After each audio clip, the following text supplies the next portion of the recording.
घनसावंगीत ऊस नियोजनावर आमदार हिकमतदादा उढाण यांची महत्त्वपूर्ण बैठक। घनसावंगी येथील शिवसेना जनसंपर्क कार्यालयात ऊस नियोजनाबाबत महत्त्वपूर्ण बैठक हिकमतदादा उढाण यांच्या प्रमुख उपस्थितीत उत्साहात पार पडली।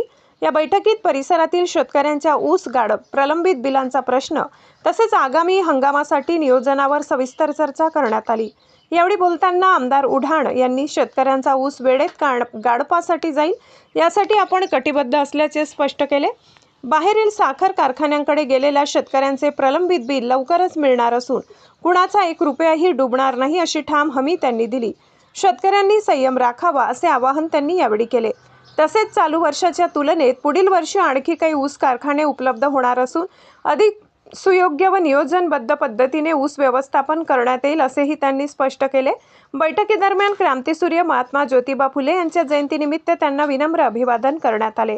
या बैठकीला शिवसेना पदाधिकारी, शेतकरी, कार्यकर्ते मोठ्या संख्येने उपस्थित होते। माधव न्यूज महाराष्ट्र संपादक सुरेश पोटे। इतकंच अशा आणखी महत्त्वाच्या बातम्या पाहण्यासाठी आमच्या सोबत जोडलेले रहा। आमचा व्हिडिओ लाईक, शेअर आणि चॅनल सबस्क्राइब करायला विसरू नका। धन्यवाद।